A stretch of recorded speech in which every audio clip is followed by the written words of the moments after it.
Success पाना है तो मोटिवेट रहो, और मोटिवेट रहोगे तो सफलता आपके कदम चूमेगी। सुलोचना कौन थी और लक्ष्मण के साथ उनका क्या संबंध था? रामायण में सुलोचना का एक ऐसे पात्र का नाम है जो निर्भीक स्त्री के रूप में जानी जाती है। वह स्वयं शेषनाग की पुत्री थी, जिसका विवाह लंकापति रावण के पुत्र मेघनाद के साथ हुआ था। मेघनाद की मृत्यु के बाद सुलोचना सती हो गई। सुलोचना की प्रमिला के नाम से भी जाना जाता है। मान्यता है कि एक दिन जब माता पार्वती भगवान शिव के हाथ में सर्प को बांध रही थी तो वह ज़्यादा जोर से बंध गया, जिससे उनकी आँखों से आंसू की 2 बूंदें गिरीं।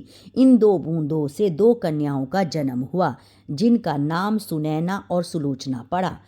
इसमें से सुनैना का लालन पालन माता पार्वती की देखरेख में माता नर्मदा ने किया, जिसका विवाह राजा जनक से हो गया। तो वही सुलोचना का लालन पालन नागों के बीच हुआ, जिसका विवाह बाद में रावण पुत्र मेघनाद के साथ हुआ। सुलोचना का लक्ष्मण से संबंध।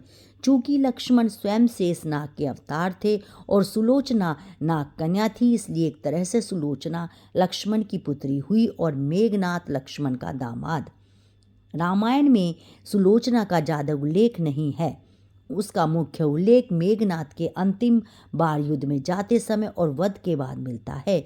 जब मेघनाद तीसरी बार लक्ष्मण से युद्ध करने जा रहा होता है, तब वह अंतिम बार अपनी माता पिता और सुलोचना से मिलने आया था। वह अपने पिता रावण को समझाने आया था।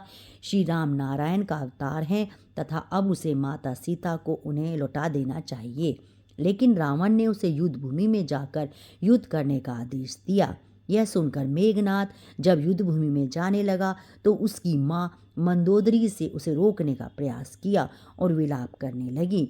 अपनी माँ से मिलकर वह सुलोचना से मिलने में घबरा रहा था, क्योंकि उसे लग रहा था कि उसकी माँ की ही भांति उसकी पत्नी सुलोचना भी उसे रोकने का प्रयास करेगी।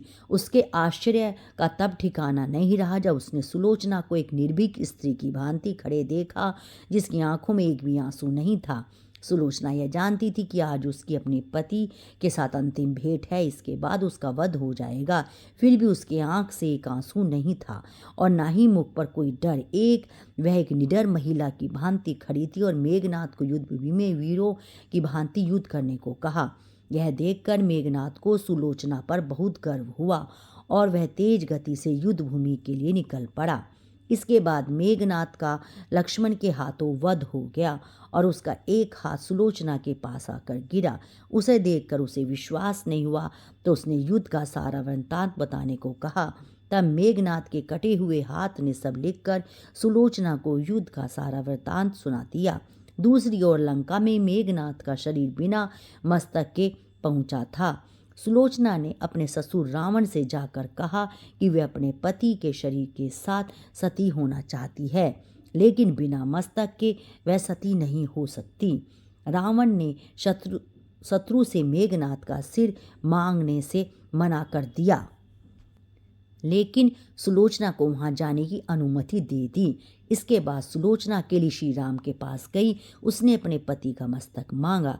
यह देखकर वानर राज सुग्रीव को आश्चर्य हुआ। सुलोचना को कैसे पता चला कि मेघनाद का मस्तक उनके पास है? यह सुनकर सुलोचना ने अपने पति के कटे हुए हाथ के द्वारा स्वयं सारा वृत्तांत सुनाने की बात कही। यह देखकर सुग्रीव को आश्चर्य हुआ और उन्होंने कहा कि यदि उसके अंदर इतनी ही शक्ति है तो वह मेघनाद के कटे हुए सिर को हंसाकर दिखाएं। इसके बाद सुलोचना के कहने पर मेघनाद का कटा हुआ सिर सबके बीच जोर जोर से हंसने लगा। यह दृश्य देखकर वहां खड़े सभी लोग अचंभित थे, परंतु श्री राम सुलोचना की शक्ति को जानते थे। उन्होंने सुलोचना को अपने पति की मस्तक ले जाने की अनुमति दे दी और उसके अंतिम संस्कार के लिए एक दिन के युद्ध विराम की घोषणा की थी। इसके बाद समुद्र किनारे मेघनाद के अंतिम संस्कार की तैयारी की गई और सुलोचना अपने पति के मस्तक को गोद में रखकर सती हो गई। वीडियो आपको अच्छी लगे तो चैनल को लाइक करें, सब्सक्राइब करें और शेयर करें। राधे राधे, जय श्री कृष्णा।